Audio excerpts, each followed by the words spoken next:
Hello guys, পরবর্তী ভিডিওতে এসে আমরা দেখতে পাচ্ছি আমাদের স্টুডেন্ট ব্যাকগ্রাউন্ড। এরা কারা? এরা নদিয়া জেলা নয়, মুর্শিদাবাদ নয়, বর্ধমান নয়, সারা পশ্চিমবাংলার সমস্ত জেলার প্রার্থী এরা। পশ্চিমবাংলার এমন কোনো জেলা নেই যে জেলার প্রার্থী নদিয়ার ডিফেন্স ফোর্স একাডেমিতে নেই। এই একাডেমিতে বর্তমান 750+ স্টুডেন্ট। তাহলে এখন পিছনে এই কজন কেন? তার কারণ এরা এসএসসি জিডি কনস্টেবলে এক্সাম কোয়ালিফাই করতে চলেছে। সাথে সাথে অগ্নিবীরের নতুন কিছু স্টুডেন্ট আমাদের সাথে অ্যাটেন্ড হয়েছে। আজ তাদেরকে নিয়ে আমাদের পরবর্তী mission ground preparation already start করেছি। ভিউয়ার্স, তুমি যদি একজন ডিফেন্সের পদপ্রার্থী হও, দীর্ঘদিন ধরে আমাদের ভিডিও তুমি ফলো করছো, দেখছো আমাদের পরিবারের সিস্টেম পরিকাঠামোটা কি রয়েছে, আমাদের ভিডিওতে বারবার সেটা তুলে ধরি। আজকে আরেকবার অবগত করছি ভিউয়ার্সদেরকে। এটা হলো ডিফেন্স ফোর্স একাডেমি, অবস্থান করে নদিয়া জেলার চাপড়া থানা সনপুকুর বাস স্ট্যান্ড। অর্থাৎ এই একাডেমি সিস্টেম পরিকাঠামো হলো এটাই। এখানে প্রথমত একটা অ্যাডমিশন চার্জ দিয়ে ঢুকতে হয়, তারপরে মাসে ও বছরে আমরা কোনো টাকা নিই না, কিন্তু প্রতিদিন দিনে 3টে করে থিওরি ক্লাস, মর্নিং একটি ফিজিক্যাল ক্লাস এবং প্রতি সপ্তাহে একটা করে মক, এগুলো আমরা করে থাকি। এখানে দিনে 3 টাইমে খেতে দেওয়া হয়। 3 বেলায় চাওয়াল থাকে, প্রতিদিন দুপুরে আমিষ আর 2 বেলা নিরামিষ। এ বাবু, ঠিক বলা হচ্ছে তো?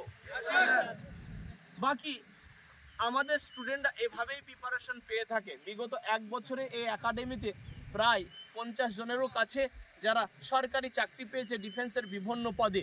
হতে পারে সেটা Bengal, KP, SSC staff selection 8 বাহিনীর ভিতরে, BSF, CRPF, CISF, ITP, Assam rifle এবং কলকাতা পুলিশও রয়েছে।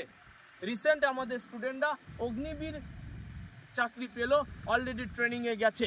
ভিউয়ার্স, যে সমস্ত স্টুডেন্টরা বিশেষ করে আমাদের ভিডিও দীর্ঘদিন ধরে দেখছি, ফলো করি, তারা অনেকে হয়তো চিন্তা ভাবনাও করছে যে আদৌ ওই জায়গাটা, ওই প্লেসমেন্টটা কেমন হবে।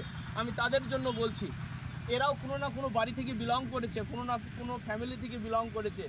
এরা নিজেদেরকে এখানে অ্যাকসেপ্টেড করেছে, এরা এখান থেকে চাকরি পাচ্ছে। নিশ্চয়ই এখানে একটা সেই ধরনের পরিবেশ পরিকাঠামো আছে, তা নাহলে এরা টিকলো কেন? যাই হোক, এখন আমি ওই দিকটা যাচ্ছি না। আমি শুধু এটুকুও বলবো, তুমি বাড়িতে যারা প্রিপারেশন করছো, অবশ্যই যদি তোমার সেই অকাত থাকে, তুমি একদম রাইট সিদ্ধান্ত নিয়েছো। তবে 2-1 নাম্বার 2-5 নাম্বার জন্য যারা বারবার কেটে যাচ্ছ, তাদেরকে বলবো যে যেহেতু রিক্রুটমেন্ট প্রসিডিওর আমাদের খুব ঢিলা চলছে এবং সেক্ষেত্রে 2 বছর 2.5 বছর পর একটা রিক্রুট পাচ্ছ, রিস্ক না নিয়ে একাডেমিতে এই পরিবারের সাথে যুক্ত হলে কি হবে, 1-2 নাম্বার হলেও বাড়বে, এটা 100%।